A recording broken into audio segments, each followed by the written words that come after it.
I look at the world of alts and I think, yeah, there's some real sexy, stupid things out there. But then you can look at real estate and farmland and you're like, well, that actually has hundreds of years of history, dynamics, and people working land that produces food for the world. That is a lot different than owning 0.01% of the Cowboys.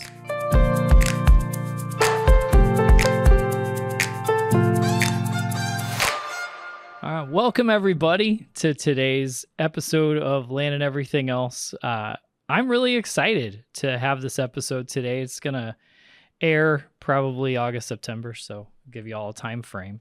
I'm with two of my good friends and guys I love working with. I've got Dr. Bruce Sherrick and Steve Bruere. Welcome, guys. Thanks for coming today. Great to be here.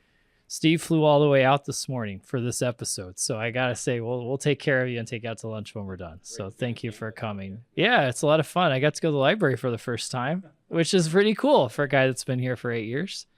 9, 8, I don't know. It's been too long with that library. So what I wanted to do today on the podcast is let's talk a little bit about the big, beautiful bill. And I think that that's very relevant, very timely in farmland. There's some really great agriculture pieces. And for my financial advisor friends, there's a lot in there for you too, right? Check out the 529. I think CFP board is still doing cartwheels and backflips because now you can use 529 money to pay for professional designations, which is a little bit of a game changer if you think about what do I do with what's left in my account after college, right? It used to be, let's roll that in a Roth and be done with it. And now we can say, well, hold out. Maybe in your 20s or 30s, you'll get more education. And now professional designations count, tutoring and K through 12 count. So right off the bat, we've seen some expansions in the wealth management space. So I just want to start with those and kind of excited. You can read up on them more. So that should get the financial advisors out there pretty pumped. And the CFP board, again, fireworks for days, I think, after that.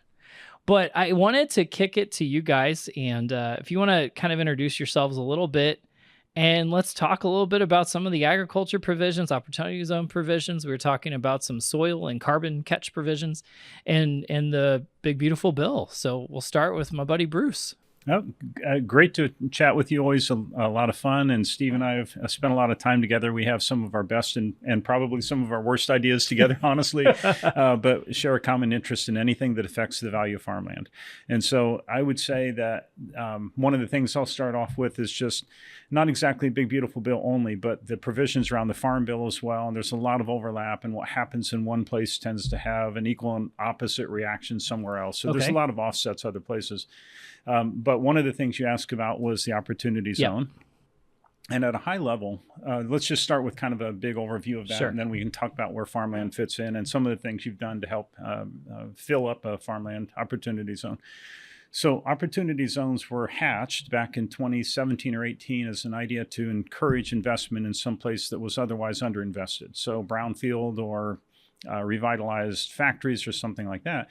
But in the last kind of push to get it approved, it was designated to be applied at a census tract level. So every House of Representatives member could feel like they had an equal chance to get access to this. Well, farmland fits into a lot of those areas without many people having given it much thought ahead of time. So it turns out that by buying farmland with capital gains, you can defer your payment of taxes on those capital gains, sort of like a rollover of capital gains into another asset, and then make something called a more than an insubstantial improvement, which for farmland is very, very light, and then get a long-term deferral of your payment of taxes, and then an even longer term and total deferral of payment on some of the gains, depending on how long you hold it and how the provisions. So that's a very high flyby. You couldn't actually make this work without talking with a professional around this. Well, during that time, one farmland fund got set up exclusively for making investments in agriculture. And then we kind of languished for a few years deciding what would happen. And inside the Big Beautiful Bill, there is a provision to essentially make permanent many of the provisions of the opportunity zone. And so a longer deferral or rolling window makes it easier to make the investments in agriculture using capital gains to get a long-term tax advantage.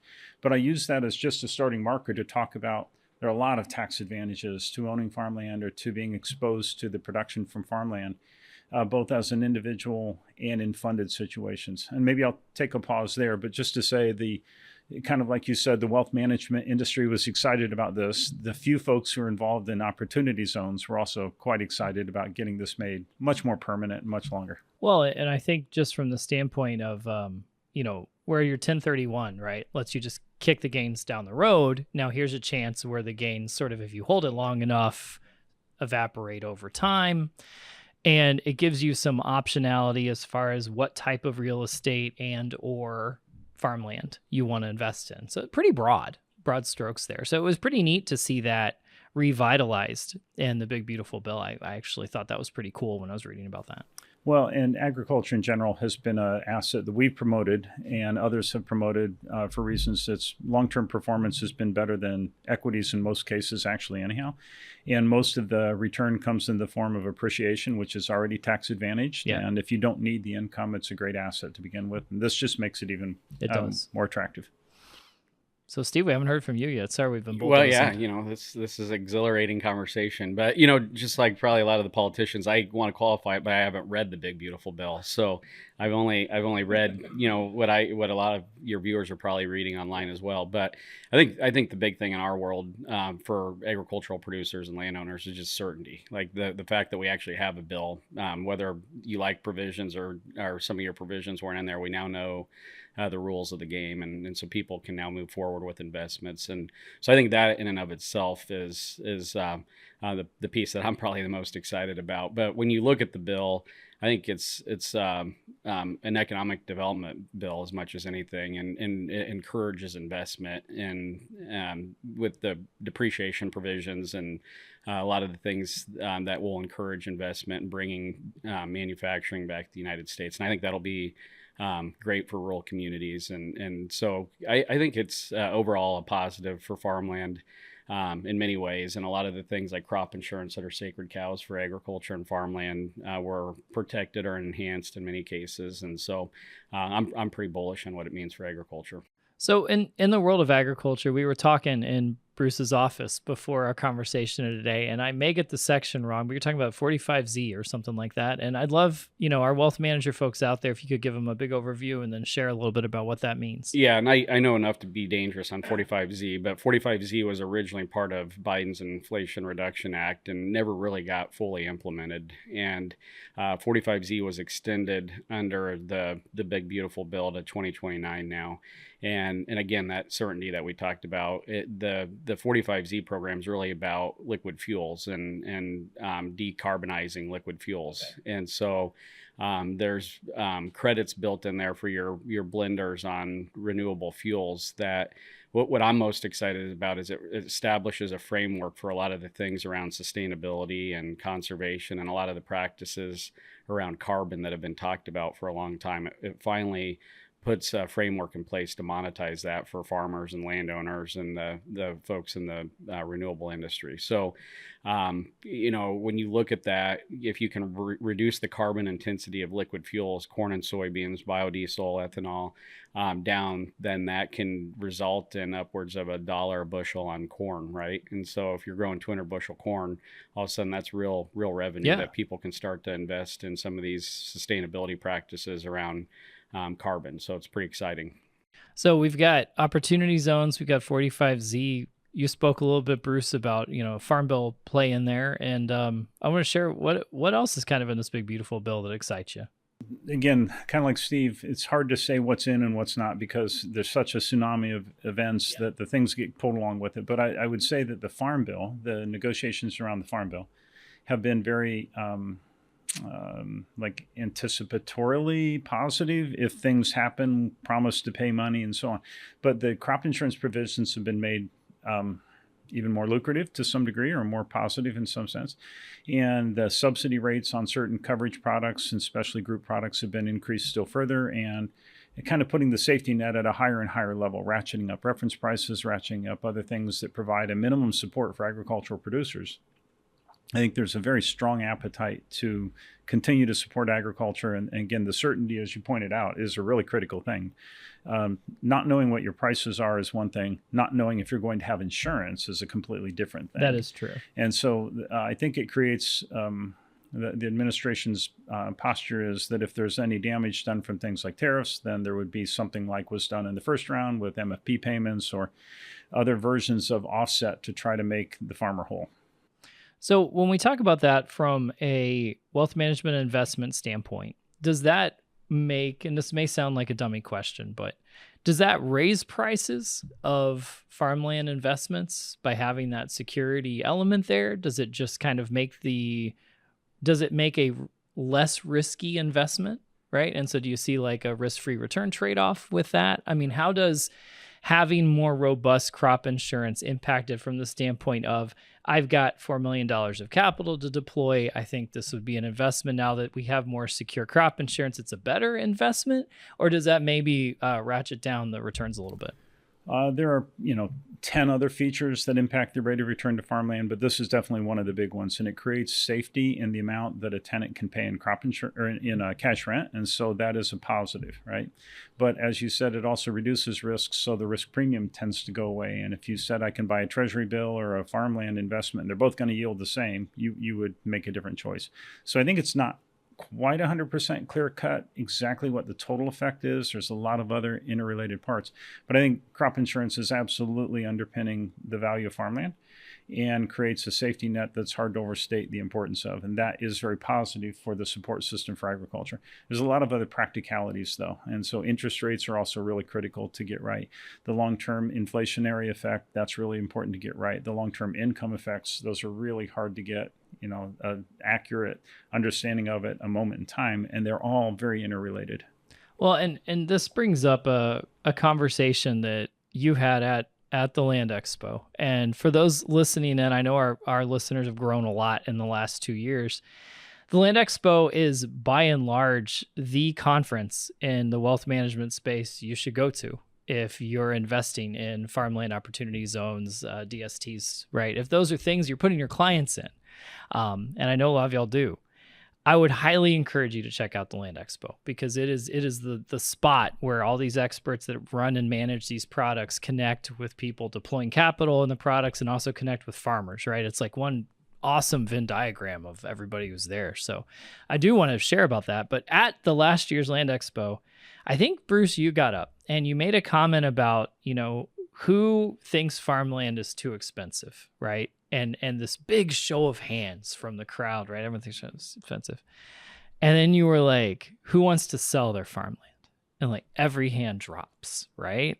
And then you furthered it with who'd like to buy the neighbor's farmland. And all the hands go up again, right? So I think to speak of the security premium put on with things like crop insurance and even farm insurance to some extent, I think you do have a unique asset class, because if I ask that about Microsoft stock, right, there's a technical analysis we can do of Microsoft stock. There's fundamental analysis we can do. And we can say, based on the revenue brought in by the company, this is what the price should be given other comparable risk companies. And if that price is too high, I will sell. I'll buy something lower. If the price is too low, I'll buy more. I don't think you'd have the same hands in a room with Microsoft as you do with land. You raised a couple of points, and Steve's built an entire business around one of these points in particular. It's a very complicated asset to manage. It's a very complicated asset to buy. It's a very complicated asset to sell. And so you have to have some others involved in that transaction generally for that to work. It's otherwise pretty difficult to do on your own, and especially at scale. And so who should own farmland? Who does own farmland? How are transactions handled? It's a very thin market. You've experienced giant swings up and down in volumes. And so I think all of those come into play as well in figuring out what the return profile is if you're viewing it as a financial asset, and that's a really critical way of viewing it. Yeah, farmland cap rates are low because people like to own farmland. Yeah, right? That's the thing, yeah, right? They're calibrated to where they should be, I think, and so I've joked around that everybody who's bought a farm since the Louisiana Purchase has thought they paid too much, right? And here we are today, continuing to watch farmland appreciate. And so that crop insurance floor, I think, provides great stability for agricultural assets. But the reason people like farmland is the non-correlation with public equities and the positive correlation with inflation. And I think there's two types of people in the world: people who own farmland and people who wish they did, right? And it's such a hard asset to get into if you want to put 50,000 in or 100,000 in. And I think that's where the wealth management industry, as you start this conversion into this next generation of folks that want alts, farmland is just a great option. But I don't think the wealth management industry solved how you get your clients. Well, I don't. Let's talk about that a little bit, because you and I exchanged emails a year ago kind of about getting on custodian platforms, right? Which I think is the fundamental easiest way. That if you're Schwab, your Fidelity, your BNY, one of your big custodians in that retail wealth space adds investment choices, then it's easy for that investment advisor to say, well, we'll put this in the portfolio. I can still draw my 1% asset management fee off it. And now that's part of the portfolio.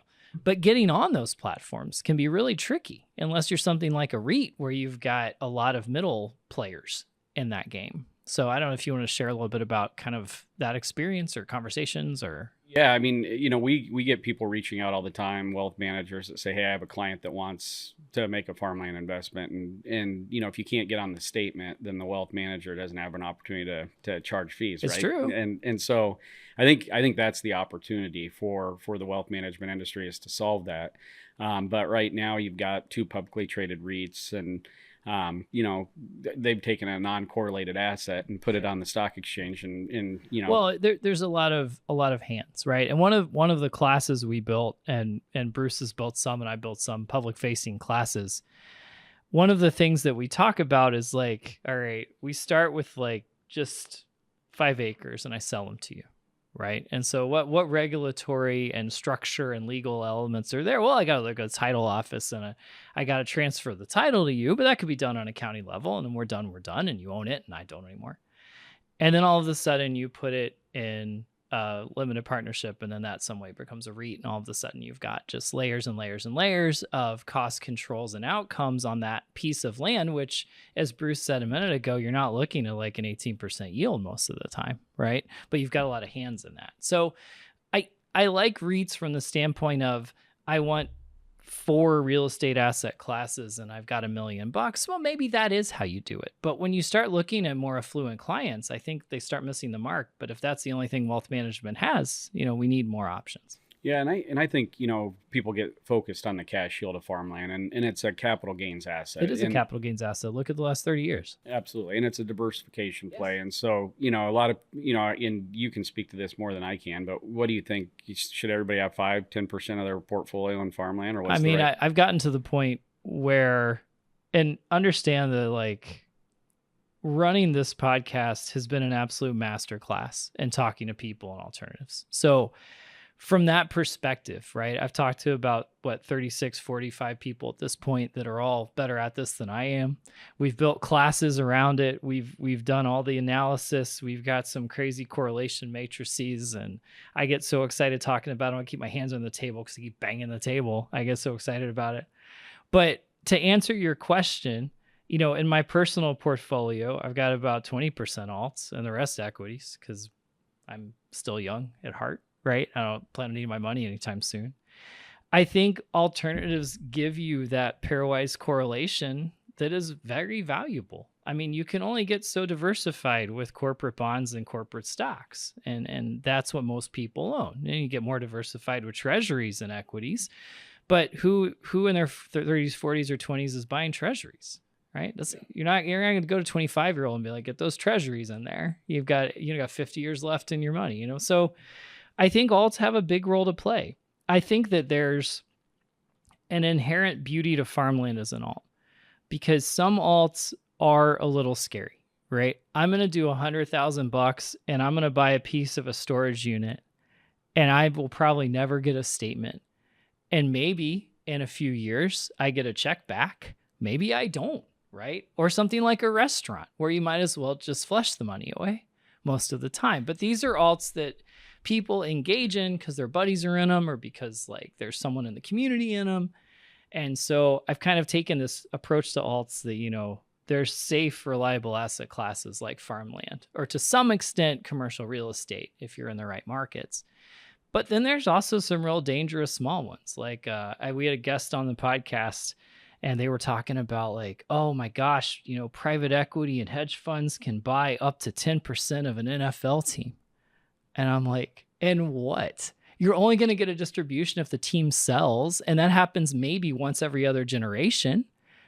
You're never going to get a check from that, right? So you're literally just putting lipstick on a pig with that alt. You're like, I own a tiny bit of the Dallas Cowboys. I own 0.0001% of the Cowboys. Look at me. And you're never going to get anything. Like financially, that's just a bad investment, right? There's just too much happening there. You're never going to get paid anything. And so those are the ones where I look at the world of alts and I think, yeah, there's some real sexy, stupid things out there. But then you can look at real estate and farmland and you're like, well, that actually has hundreds of years of history, dynamics, and people working land that produces food for the world. That is a lot different than owning 0.01% of the Cowboys, right? So that's a long answer to your question, but I think there's a place for alts, and I think there's a safety in something tangible when you go into that space. Yeah, well, in farmland, you know, if I'm in Iowa and your 20-year appreciation rate's almost 8%, right? And you take your cash yield plus your appreciation, now you're in double digits. Oh, yeah. And the thing about farmland relative to it gets compared to gold and bonds and whatnot, but then crazy things happen. You know, a wind turbine project happens, a solar project happens, a data center project happens. And so you've got that underlying farmland performance, but then you have all the optionality around the lightning striking, and it does strike in farmland. So I think it's a pretty exciting asset from that point. I think it's an exciting asset. And I think when we start looking institutionally, you can see where it's not only exciting, it's a very sought after asset, right? When we look at pension plans and we look at institutional ownership and insurance company assets, we start to see, the theory on farmland. And Bruce, I like your theory on it. I've heard it 2 or 3 times on stage, where it's not as though the world's eating less. The 2 things to say on that. The demand for additional calories is coming from a lot of different sources, and it's not just population growth, it's population longevity as well, but mostly it's changing diets. So if you have a poor country emerge into middle class and to a fully developed country, the quality of diet goes up a lot. And so to eat a calorie that you get out of a piece of steak, you had to feed that animal 13 calories. If you're just going to eat the calorie when it came out of the ground, you only had to have 1 calorie. So the multiplication of caloric demand is really incredible from that. The second use is we're putting more and more of our corn into our gas tanks. We're using renewable fuels increasingly around the world. This is not just a U.S. event.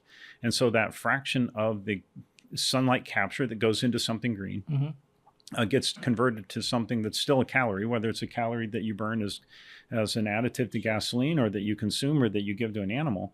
You still had to grow it somewhere. The original solar collector is still a plant. Yeah. And so the thing about the optionality that I also want to point out is that the downside risk is much lower in agriculture. You have to kind of have enough scale to be diversified across locations. It can't just be one farm. But if you were to take we published something called the 32 farm index or the 32 state ag index. The drawdown on that is almost you never get below 0. The appreciation per year, generally, even if it's negative, you have some cash yield. Compare that to a .com event or a housing crisis or commercial real estate during COVID. You don't have those same kind of massive drawdowns in agriculture that you have in some of the other alts. The flip side of that, it's incredibly hard to buy and sell. It's getting better, but it's still really hard to buy and sell. And so we romanticize this notion of farms as being something you can go buy and have on the side while you're doing the rest of your life. It's not. A commercial scale farm is a commercial scale farm. I like to say whatever the second largest combine that Deere makes this year, and however many acres you can get over in a year with that's about the minimum commercially viable size of a farm anymore. And so in your 20s, you don't just go buy a farm and become a farmer. Right. You're looking for avenues to make an investment in the asset class that investment doesn't destroy the correlation with the underlying productivity and features of that farmland. So when you put it in REITs generally, because of the rules for distribution and the rules for other things, you don't keep the correlation with the underlying assets that you give to the return holders. Now, over the long run, they should be about the same, minus all the fees that you may have or may not have. And so I think as an asset class, figuring out the efficient way to make those investments so that you can easily put 5% in without the giant headaches is a really important thing. And so, the advances in underwriting, the advances in how we know things about farmland, astounding in the last 10 years what all you can actually do now to do really quick and really accurate information gathering around a parcel. Couldn't have done that when I was a kid or growing up on a farm, or first few years of my career. It just couldn't have happened. And so now we're making the asset class actually accessible, beginning to make the asset class truly understandable and accessible. One thing you say it's hard to get into. I don't think it's hard to get into. I think it's hard to get into if you don't know what you're doing, and it's easy to get the wool pulled over your eyes, right? And so if somebody wants to buy a farm, call me today, right? We'll sell them a farm. And so I should have said high transaction costs if you don't know what you're doing. Yeah, and so we do see people that get hometown, right? You get this romantic idea of wanting to buy a farm, and you start calling real estate brokers, and they'll gladly write up an offer for you and whatnot. So I think using the tools that Bruce talks about, like the asset class is becoming investable, and there's a lot of service providers that can help people get into the asset class. But the bite size of a farm, every half mile you drive down the road in Iowa, there's a couple $1 million on each side of your car window, right? That's crazy. And so to just say, hey, I'm going to go buy a farm, and have a couple $1 million to go buy 160 acres, that's an intimidating thing. But when you look at the returns, again, those cash yields are low, and to get the appreciation, you need to know what levers to pull, right? And so we talk a lot about managing farmland for appreciation, and having the right tenant and the right fertility program and the right cropping system and the right crop insurance and the right debt structure and whatnot. All those things play into getting that return that you want. And that's where I think it's easy to buy a farm. It may not be easy to actually manage it and get the superior appreciation you're looking for, unless you have a professional helping you or you know how to do it yourself. So let's say that I'm listening in, I'm a retiree, I've got some money, some of it's qualified, maybe a little bit of it's not qualified, I've got home equity. I want this as an asset class. How do I do it?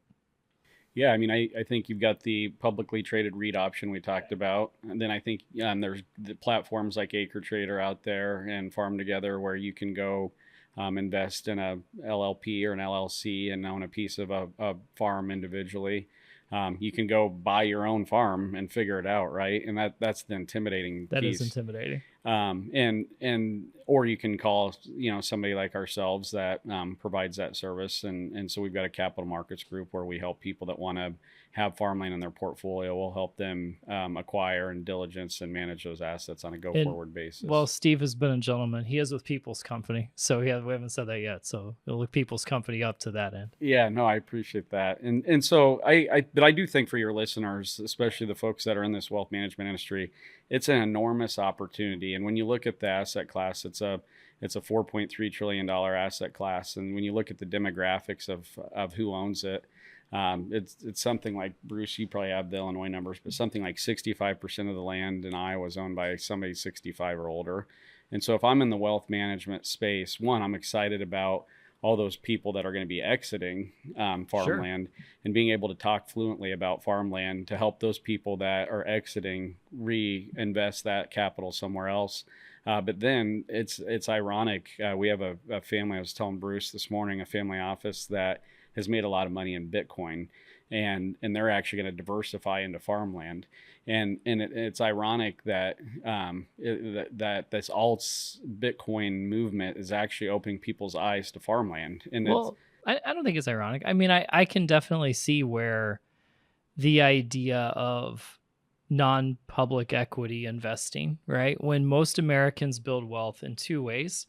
Most of us build wealth with home equity, and on the other hand, a 401k plan. And it's been that way since the 1970s in ERISA. And as we've seen American wealth move from I've got a pension situation into I'm going to build my own defined contribution plan, most of those options in a defined contribution plan are equity or bond driven. So when you look at America aggregate, that's where wealth has been. And now we suddenly see crypto markets, and we've had some Bitcoin folks on our podcast and talked about crypto. And I mean, and Bitcoin being one of the original larger, somewhat randomized tokens, anonymous tokens, and at the same time public, right? That's the cool part about something like Bitcoin. Everyone knows when a transaction takes place, but no one has to know who's in the transaction. But that said, it makes sense to me that somebody who's making wealth and been successful in crypto would say, well, what other asset classes are there maybe I'm not aware of, or, could add value, and maybe there's arbitrage in, and then they may look at that as well. Yeah, no, for sure. And I think that comes back to what's the size of the wealth management industry? It's like 100 and some trillion. It's insanity. Yeah. So you got this $4 trillion asset class, and 2 to 3% of it turns over annually. So as much as that, we're promoting the idea of investing in farmland, if the wealth management industry woke up tomorrow and said, hey, we do think 5% of our clients' portfolio should be in farmland, there's not enough farmland to go There's not around. enough farmland. Yeah. And so that either spikes prices, or you find other real estate style assets to fill that. Absolutely. But I do think it's an opportunity that needs solved. And you got my wheels turning just thinking about a farmland coin, actually. Oh, boy. And combining. We're going to do this after. Be ready. Yeah, We're going to call it the land and everything else token. I went in on that. Yeah. But I like that standpoint. And I get the correlation and tie there between that and crypto. And the other issues is long-term preservation of capital. So if you're in crypto and you've made a lot of money and you're worried about crypto going from 50,000 to 125 and back down to 90 or whatever, the volatility in farmland is not that great. And over long term, I can't predict what's going to happen next year, but I'm really confident in predicting what's going to happen in 10 years. It's going to be more valuable. We're going to have the long-term thesis for the demand for stuff you grow is pretty immutable. I think the long-term thesis just on row crops is pretty big right now, right? And I think you see a moment, right, where you have some volatility, right? So we have, I would argue, I don't know the right way to say it, but perhaps more grapes in a season or two, right, than we needed. And so we did see some depreciation, but I'm going to go to California. I'm going to buy 10 acres of the best wine country. That didn't go down that much, right? Even if I had some extra, Australian wine floating around for a year and maybe I had to dump some out. But I think wine markets can show that, yeah, there's going to be years where there's more supply of wine than perhaps consumer demand. Maybe consumers start drinking other things. Maybe we shift to bourbon or seltzer, those things. But even so, you look at help me out with, I'm having a moment, with the top end California country where we make wine. Napa, Sonoma, that kind of thing. I was looking for Napa, I was thinking Sonoma, but you look at land there, yes, you had an excess of wine the last year or two. Yes, some consumer preferences and what we drink alcoholic-wise shifts, but the acre values didn't drop there, did they? Right? Maybe levelize. I think the high quality areas like Napa, like the prices are pretty stable, but you get into some of the fringe areas, there's definitely some pain. So I think you do have some volatility there, but even so, I don't think it's quite as much volatility as something like crypto, right? That's the thesis comment I'm making. One thing on farmland returns, like people get like, where's the appreciation come from, and how is that sustainable, and is that going to continue? We worked with Bruce on a project, RMA, the Risk Management Association, has all the crop insurance yields going back to 1972. Well, NAST is 72, but we can get really good data back to about 70 or 72. Yeah, and so we've created this Farmland Insights engine where on the People's Company website, where we have all these crop insurance guarantees by county, and we have the trend line yields. And most of your counties, like in Iowa and Illinois, your trend line yield growth over the last 50 years is 2 to 3 bushels per acre. So you bought a farm 50 years ago, do the math, you're growing 100 to 150 bushels more per acre on that same farm. And is that technology? It's genetics, it's technology, it's better farming practices, it's all of it. But the point is, and a lot of real estate, it's depreciating assets, yes. Right? FedEx building or an Amazon building. Yeah, if I build a tower downtown, it's the cool, bright, shiny tower today, and by 2060, either got to pour another few billion in it, or it's going to be, kind of the bottom of the hill. Yeah, and the buzz right now in our world, everybody's talking about natural capital, and of course, farmland has always been natural capital. It's a regenerative resource that every year grows a crop, right? And so, because of these advances in yield and farming practices improving and whatnot, that appreciation's real. And And it's not like a cap rate compression appreciation. It's like real revenue growth per acre that's occurring, and it's going to continue to occur for a long time. I think that's a really important point to emphasize. 20 years ago, people said, oh, we're done. We can't keep growing yields as fast as we've been growing. And then 10 years ago, oh, man, that was a genetic set of things we're never going to replicate. And then 5 years ago, boy, gosh, we made one more discovery. And if you look annually, there's a yield contest, and it's a really well done one. You have to pick a section of your field and then pick another section of your field to independently harvest, and you get the yield of that second. Sure. So it's sort of a semi-blind, semi-controlled thing. And corn yields well over 600 bushels have happened for several years in a row, given this particular effort to really maximize yield. So I think it's actually accelerating, not decelerating. And I think the amount of solar light you can capture in a plant has a limitation based on the angle of the sun to the earth and the number of growing degree units and so on.